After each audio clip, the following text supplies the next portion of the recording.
Muito bom. Ah, crime de concussão já falamos. No que consiste o crime de corrupção passiva? Olha que interessante, ó. Peculato, corrupção, prevaricação, condescendência criminosa. Esses crimes têm que estar na ponta da língua. Peculato vem toda hora, corrupção, concussão, prevaricação. Dá uma lida na advocacia administrativa, que toda hora vem, pergunta qual é a qualificadora, quando o interesse for ilegítimo. São os que vêm. Olha a pergunta agora. No que consiste o crime de corrupção passiva? Por favor. Excelência, corrupção passiva é um crime de funcionário público quanto à administração pública. Ele solicita vantagem indevida para deixar de fazer ou retardar ato do ofício. Tá muito bom. Existe alguma hipótese de corrupção passiva privilegiada?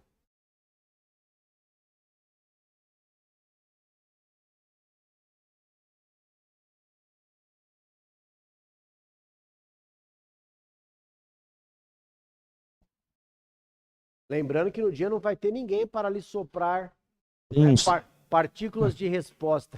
Tem um sinônimo, Excelência? Não. Não me recordo. Não. É.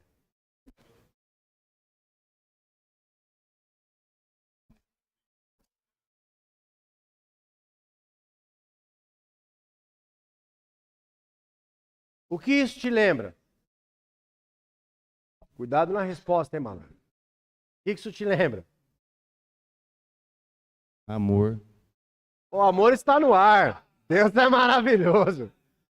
Sentimento. O amor é um sentimento. A gente sempre fala isso na aula, a gente não fala?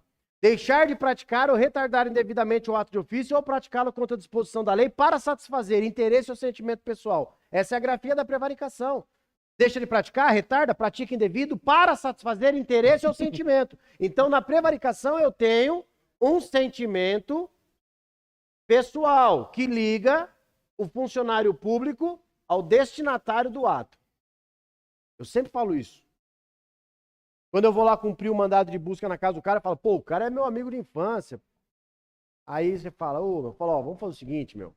Vou fazer a busca aqui no primeiro cômodo, tá, beleza. Por que eu deixei de cumprir o meu dever? Porque o cara é meu amigo. Ó, prevaricação é deixar de praticar o ato ou praticá-lo contra a disposição da lei para satisfazer um sentimento pessoal. Existe uma relação entre o funcionário e o próprio destinatário do ato. Diferente de eu chegar na casa dele, não conheço, ó, que é isso, nós vamos cumprir o mandado, as de prática. Quando nós estamos no meio da execução da diligência, me liga alguém. Porra, meu, tá na casa do fulano aí? Tô. Pô, esse cara é meu sobrinho, deve ser um mal entendido. Pô, me ajuda aí. Quem tá falando comigo? Secretário de Segurança. É seu amigo? É vosso amigo? É vosso amigo? Menino bom. Devolve as armas e a droga do menino, que é bom. Não, só falta isso também que tem acontecido no pai, mas eu não vou entrar nisso aqui para não passar nervoso. Então, nesse caso, eu nem conheço esse cara, eu não sei quem é, mas houve uma terceira pessoa que acabou intercedendo. E o que fala a concussão? A minha pergunta foi corrupção privilegiada. Quando eu deixo de praticar por pedido ou influência de outrem. O que é corrupção passiva privilegiada? Excelência, é aquela em que o agente deixa de praticar o ato ou pratica de forma ilegal, não por vantagem, mas porque houve pedido ou influência de outrem. Qual que é a pena aqui? 3 meses a 1 ano. Privilegiada, 3 meses a 1 ano. Qual que é a pena inicial da corrupção comum?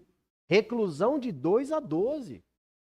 O fato de você não praticar um ato porque recebeu dinheiro, a pena mínima é reclusão de 2.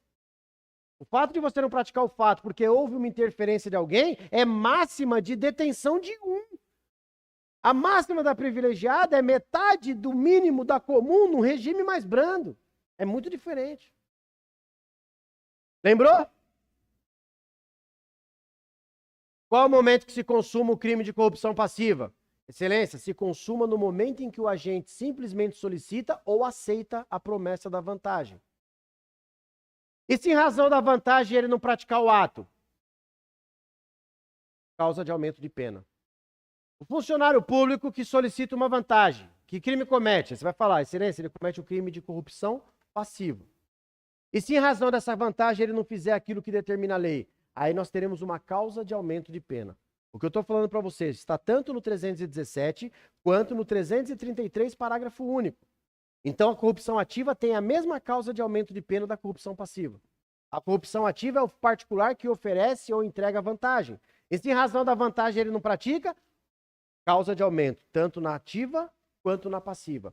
Outra pergunta, a corrupção passiva é um crime bilateral? Não, excelência, é um crime unilateral. Por quê? Porque existe corrupção passiva sem ativa. E existe ativa sem passiva. Eu solicito a vantagem, o particular não entrega. Corrupção passiva para mim, nada para ele. Ele oferece, eu não aceito. Corrupção ativa para ele, nada para mim. A corrupção passiva é um crime unilateral. Por quê? Porque ela existe independentemente da ativa. Tranquilo? Perguntas da corrupção passiva que pode vir. Vai, moça. Não tem interesse no momento? Não? No dia não pode fazer isso, viu? Eu, no momento, quero só ficar observando mesmo, esperar uma oportunidade mais adequada. Às vezes o cara entende, o cara tá tranquilo, a hora que você sabe que tá bom, tem que enfrentar, hein? E se tem dificuldade, tem que treinar em casa, arruma alguém e ficar fazendo pergunta e resposta. Eu estudava assim. Cada um de vocês sabe a dificuldade que tem de falar. E eu nunca tive dificuldade de falar. Mas no dia que eu sentei na frente daqueles caras, eu fiquei muito nervoso. E eu fazia júri, eu tinha feito mais de 30 júri. Eu dava aula, passei em 2008, eu dou aula desde 2005. Eu dava aula há 3 anos. Não tinha problema nenhum. Quando o cara chamou o nome, técnico da Colombo, ó. É, tiozão. Aí cheguei lá, o cara, o que é homicídio? Matar os outros, e roubo, subtrair dos outros. O que mais? Aê! Deus estava naquele local. Vamos lá. Tá bem, você é louco. Qual que é a de hoje mesmo? É aqui, nós estamos em qual? É na menor, né? 37. Não, me recuso. Infração penal de menor potencial ofensivo são os crimes cuja pena máxima não extrapola 2 ou as contravenções penais. Me recuso. O que é corrupção passiva? Crime de menor potencial. Quais são os crimes contra a honra? Me recuso. Injúria, difamação e calúnia. Me recuso. O que é um crime de furto?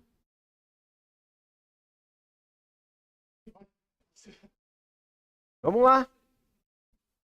O que é um crime de furto? Excelência, o crime de furto é subtrair os outros. Isso me permitia aprovação em 2008, amigão. Hoje já é... Você deixou o simples paupérrimo. Muito. Excelência. O que é furto? Excelência, o crime de furto é subtrair para si ou para outrem coisa alheia móvel. É isso aí. E o que é um furto qualificado? Excelência, o furto qualificado, ele é aquele que, devido às suas condições, o legislador traz uma nova pena. Muito boa resposta. Vai ficar 10, foi 9, tá? Ao invés de condições, tinha que falar circunstância, mas está perfeito. Perfeito. O que é o furto híbrido? Excelência, o furto híbrido é aquele que, ao mesmo tempo que ele é qualificado, ele também incide na privilegiadora. Tá vendo? Você pode dar um exemplo? Sim, excelência.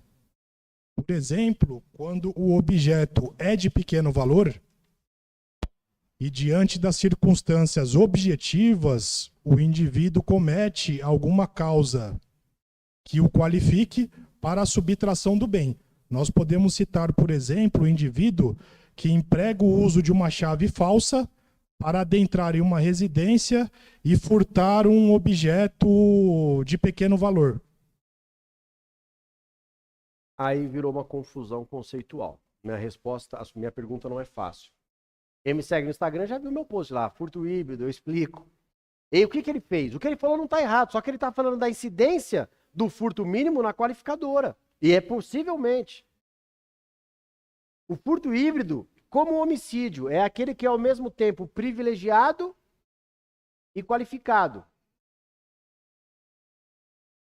E qual é... Ah, peraí. Não, tá boa a sua resposta. Eu sabia. Tá boa, tá boa. Eu já imaginava. Não, tá boa. Eu já... Tá boa. É verdade. Quando eu pedi o exemplo, eu esperasse que você me desse a única hipótese do furto com a qualificadora subjetiva. Mas a resposta dele tá certa. Tá certa a resposta dele. A qualificadora subjetiva do furto, qual que é? Excelência, nós podemos citar aquelas que correspondem às características pessoais do agente, por exemplo, destreza. Nós podemos citar, por exemplo, o furto mediante escalada, abuso de confiança. Ponto. Ó, o furto híbrido, o certo é você falar assim, ele é privilegiado e qualificado ao mesmo tempo, tá? Essa sua interpretação elástica aí dá para entender como tal. Mas, ó, o que é homicídio híbrido? Ele é ao mesmo tempo privilegiado e qualificado. O que é furto híbrido? É ao mesmo tempo privilegiado e qualificado. Qual que é o privilegiado? É o do parágrafo 2º, parágrafo 4º, que fala de abuso de confiança. As outras todas, destreza, escalada, tudo isso é qualificadora objetiva. Então, o único furto que pode ser ao mesmo tempo qualificado e privilegiado é aquele que fala do abuso de confiança. É a única qualificadora subjetiva. Agora, essa construção que você fez lá do furto mínimo com a qualificadora está correta. Se te perguntar de qualificadora do furto, a única subjetiva é o abuso de confiança. É a única qualificadora subjetiva. E por ser subjetiva, ela se torna incompatível com a figura do furto mínimo. Porque o furto mínimo ou privilegiado é circunstância subjetiva. Não pode ser, ao mesmo tempo, subjetiva a qualificadora e a circunstância do privilégio. O mesmo critério do homicídio. Toda figura híbrida tem que ser uma qualificadora objetiva. Então, só não existe furto privilegiado com qualificadora do abuso de confiança. Tranquilo? Professor. Tudo bem. Tudo bem.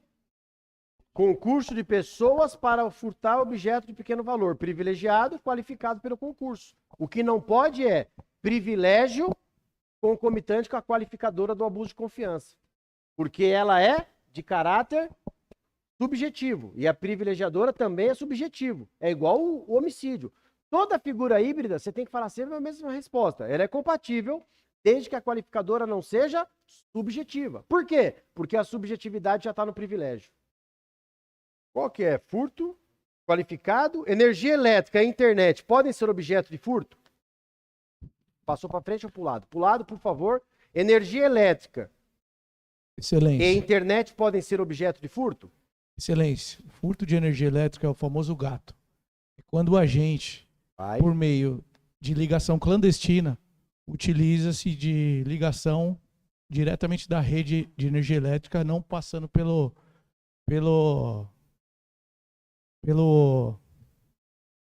medidor. Pessoal, olha só. Sim, porque a energia elétrica, por força de lei, é equiparada a coisa alheia móvel. Como, por exemplo, o furto de energia, né? E a internet, assim como o sinal de TV a cabo, tem discussão. Mas hoje a maioria entende que sim também, porque tem valor econômico. E quando você vai no parágrafo 3º, está assim, ó. Para fins penais, equipara-se a coisa alheia móvel à energia elétrica ou qualquer outra que tenha valor econômico. E nós temos o julgado do STF que diz que não é crime a subtração de sinal de TV, relatoria do Joaquim Barbosa, lá atrás. Só que o TRF entende que é crime, o STJ acabou de mudar o posicionamento e falar que é crime. Então, sim. E por quê? Porque a lei equiparou a energia à coisa alheia móvel. Se te perguntar de furto de energia, uma outra pergunta que gostam de fazer sobre esse mesmo assunto. Qual é o momento da consumação no caso do furto de energia elétrica?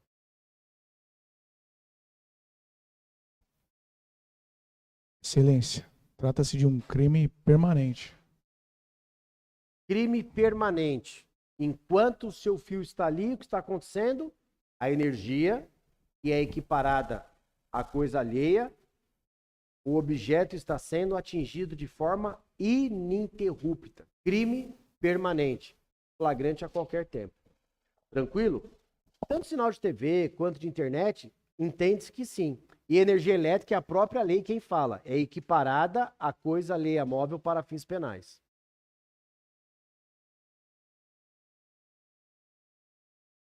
O que é furto qualificado, crime de extorsão, extorsão mediante sequestro. Vamos por partes aqui, ó. Perguntaram a diferença entre crime de extorsão e de extorsão mediante sequestro. Você consegue fazer esse comparativo? Quer tentar?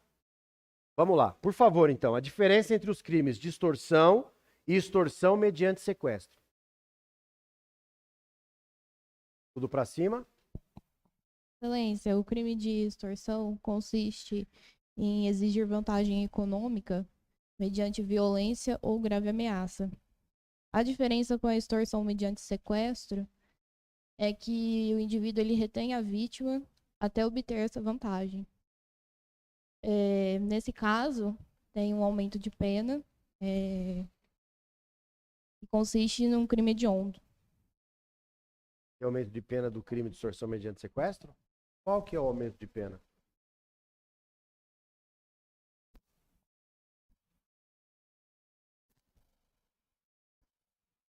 Seria uma qualificadora?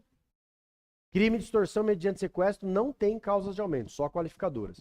O que é extorsão? Ela falou bem. É constranger alguém com violência ou grave ameaça para obter uma indevida vantagem econômica. A participação da vítima é necessária, mas só pelo tempo destinado à obtenção da vantagem. A extorsão mediante sequestro é um arrebatamento da vítima. Extorsão mediante sequestro. O que é um 59? É a soma do 148, que é sequestro ou cárcere privado, com 158, que é extorsão. Essa é a verdade. O que é extorsão mediante sequestro? É privar alguém de sua liberdade mediante sequestro ou cárcere privado. Mas não é ponto final igual no 148. É vírgula. Tentando obter vantagem como condição ou preço do resgate. Então a resposta da extorsão dela tá boa. O que é extorsão? É constranger a vítima com violência ou grave ameaça para obter uma indevida vantagem econômica. Que tornará a extorsão mediante sequestro quando esse arrebatamento condicionar a soltura a pagamento de resgate. Então, excelência, a extorsão mediante sequestro é, na verdade, a soma do crime de sequestro com o crime de extorsão. São crimes meio para o crime fim. O crime de extorsão tem que falar, se te perguntar de extorsão mediante sequestro, você tem que falar que o desejo do agente é, mediante a privação da liberdade da vítima, obter uma condição de resgate para a soltura. Na extorsão do 58, não. Eu só mantenho ela comigo enquanto ela faz o Pix que eu mandei. Não é condição para a soltura. É condição para que eu obtenha vantagem. Eu só privo ela da liberdade pelo tempo necessário dela fazer o Pix. O outro não. O outro é... Qual que é o crime? É sequestrar pessoa. Esse é o crime. Sequestrar pessoa com o fim de... Então, o que é extorsão mediante sequestro? Excelência, é o arrebatamento da vítima condicionando a soltura a uma vantagem como condição ou preço de resgate. A consumação se dá no ato do arrebatamento. O crime é sequestrar, está consumado, com o fim de.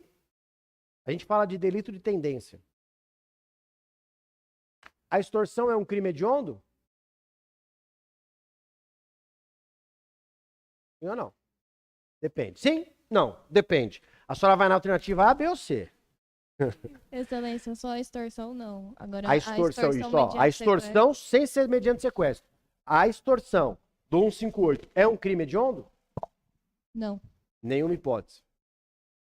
Alteração do pacote anticrime. A extorsão antes só era considerada crime hediondo quando tinha o resultado morte. Por quê? Porque o parágrafo 2º do 58 remete ao 3º do 57. E só era hediondo o latrocínio. 158, parágrafo 2º é um tipo remissivo, né? O que aconteceu com o pacote anticrime? Ele resolveu uma celeuma que tinha por ausência do parágrafo 3º lá no rol taxativo do artigo 1º, inciso 2 da 8.072. E agora está escrito assim, ó. Quando a extorsão é crime hediondo? Quando for qualificada pela restrição da liberdade, que é o chamado sequestro relâmpago, é o parágrafo 3º do 158. Quando a extorsão é crime hediondo? Quando for qualificada pela restrição da liberdade ou quando ocorrer lesão corporal ou morte. A pegadinha tá que o roubo é hediondo quando tem lesão grave ou morte. Tudo bem, emprego de arma e restrição da liberdade são circunstâncias, eu estou falando de qualificadora.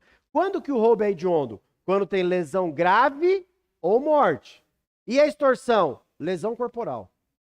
Na lei dos crimes hediondos fala, extorsão é hediondo? Em regra não, excelência. Salvo quando for qualificado pela privação da liberdade ou ocorrer lesão corporal ou morte.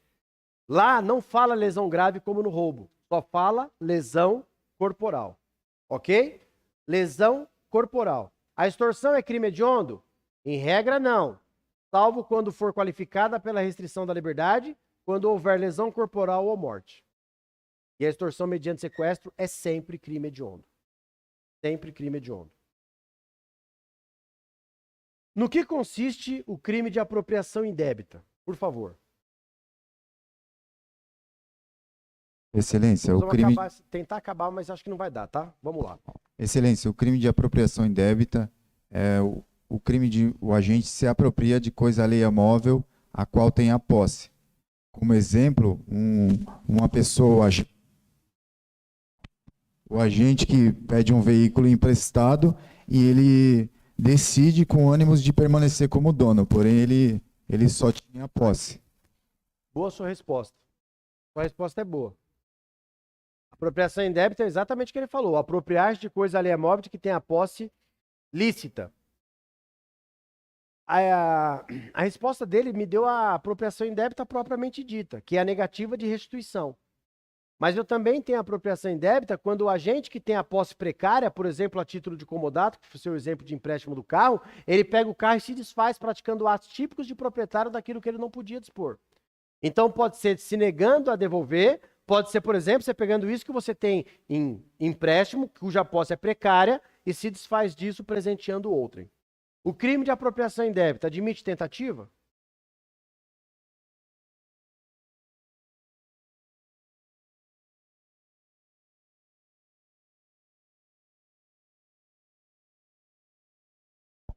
Sim, excelência. Consegue me dar um exemplo? Não, excelência. Que bom. Porque a maioria já fala que não admite porque não lembra do exemplo. Você, por exemplo, foi usado. Sim, como? Ah, não sei. Mas já melhorou. Os caras já chegam falando que não. Sim. E aí se o cara perguntar assim, dá um exemplo. Você fala, mas eram 3 perguntas, já dá uma peitada. Fala, vamos respeitar o... Mas não tá no edital. Não, mas aqui é costume, né? Tá todo mundo com 3. Olha que muito louco. É difícil imaginar, né?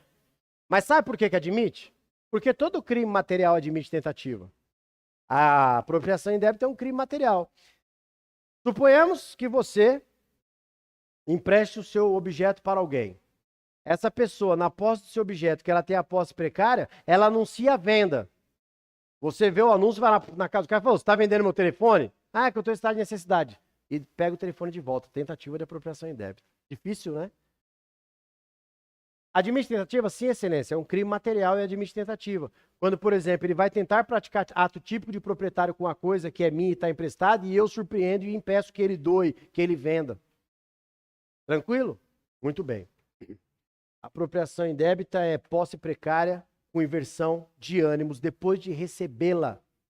Agora a pergunta que vem, que pode ser para você ou para o próximo, o assunto é o mesmo, e aí eu te pergunto a diferença entre o crime de apropriação indébita e estelionato. Tem sido perguntado recorrentemente.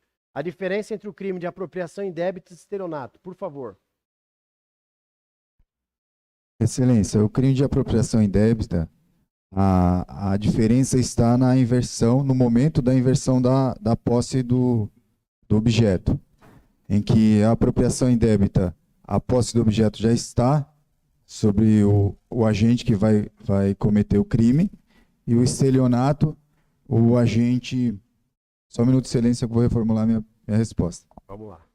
Excelência, o senhor poderia fazer a pergunta novamente? A diferença entre os crimes de apropriação indébita e de estelionato.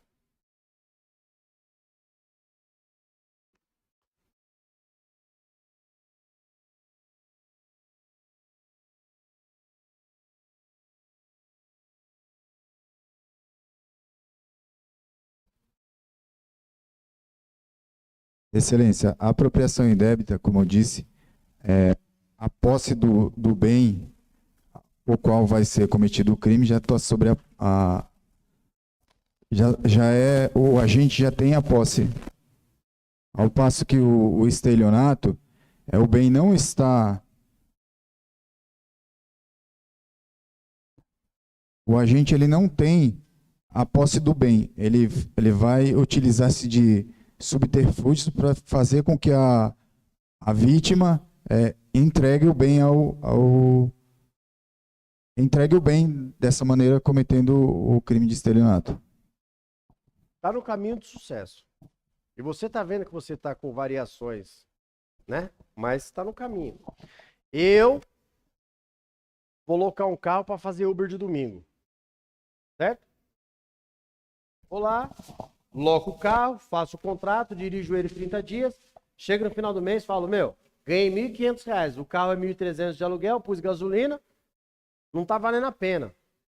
Se eu não tivesse que pagar esse aluguel, ficava bom para mim. Não vou devolver essa porra aí. Resolvi não devolver depois do recebimento.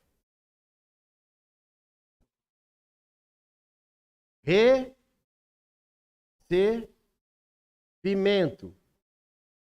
Eu tenho a posse lícita e resolvo não devolver.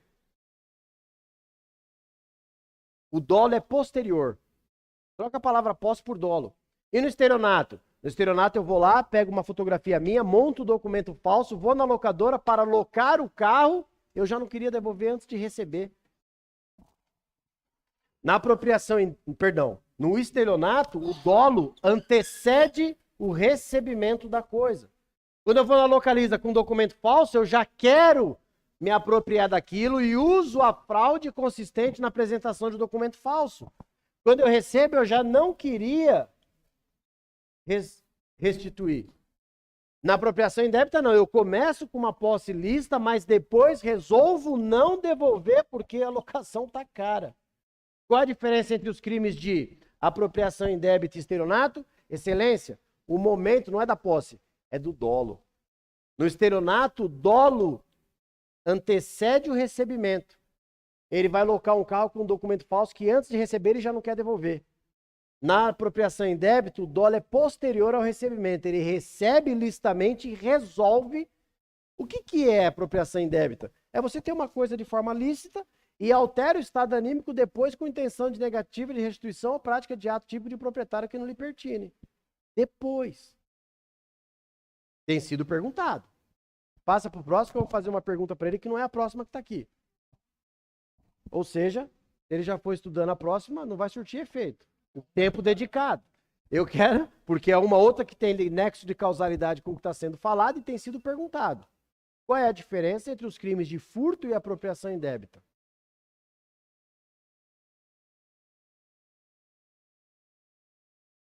Excelência, o furto, o agente tem o dolo da subtração, sem utilizar ameaça, grave ameaça ou lesão.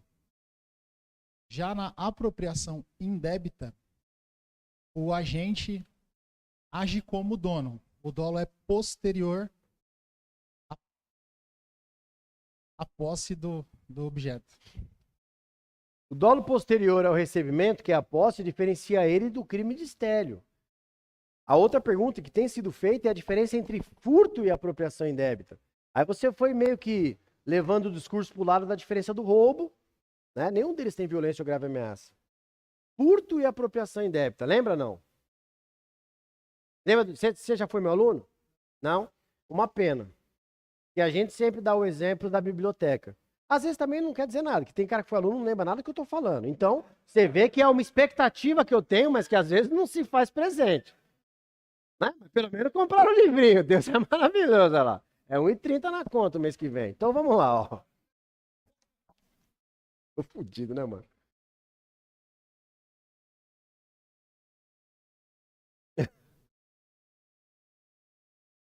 O que é subtrair? É o verbo do tipo. Com 5,5 é subtrair. O que é subtrair? Nós falamos isso aqui hoje. Tirar da esfera de vigilância. Então, Se eu for numa biblioteca e pedir um livro para ler, e a pessoa me entrega o livro para eu ler, eu não tenho a posse lista? Eu vou lá e falo, você tem o livro Doutrinas para a Polícia Civil, quarta edição, que está esgotado, inclusive na Dark Web, ninguém vende, porque é o melhor do mercado? Ela vai falar assim, tenho um, mas não pode levar, porque é disputado, só pode usar aqui dentro. Eu recebi o livro, eu tenho a posse lista anterior, só que eu não posso levar para casa, só que eu levo. O que eu estou fazendo? Eu estou tirando o bem da esfera de vigilância. Ah, mas tinha posse, mas estava dentro da esfera vigiada. Então, olha o que eu quero que você entenda. A diferença entre furto e apropriação indébita. Um você tem a posse, outro não tem. Não, não. Aqui eu tenho a posse e não é apropriação indébita. O fato que diferencia furto de apropriação indébita é a posse ser vigiada ou não. Eu estou dentro da biblioteca, eu tenho a posse. Se você falar assim, a posse lembra apropriação indébita, é verdade, mas pode ser furto. Posse vigiada? Sim. Ainda que você tenha posse. Posse desvigiada? Tem qualquer outro livro que não seja esse? Ah, tem um monte aí, exemplar pra caramba. Esse pode levar pra casa e ficar um ano, que não sai, ninguém quer ler. Você pega esse e leva pra casa e a semana que vem você resolve não devolver. A diferença entre furto e apropriação indébita é que no furto a posse é vigiada. Na apropriação indébita a posse é desvigiada. Você levou para casa. Perguntas recorrentes. Diferença entre estelionato e apropriação, o momento do dolo. A diferença entre furto e apropriação é a posse ser ou não vigiada. Tranquilo? Qual que é a próxima? Pessoal, acho que vocês têm que sair, né? Que hora que vocês voltam? 12:30? Então, muito obrigado, até a próxima.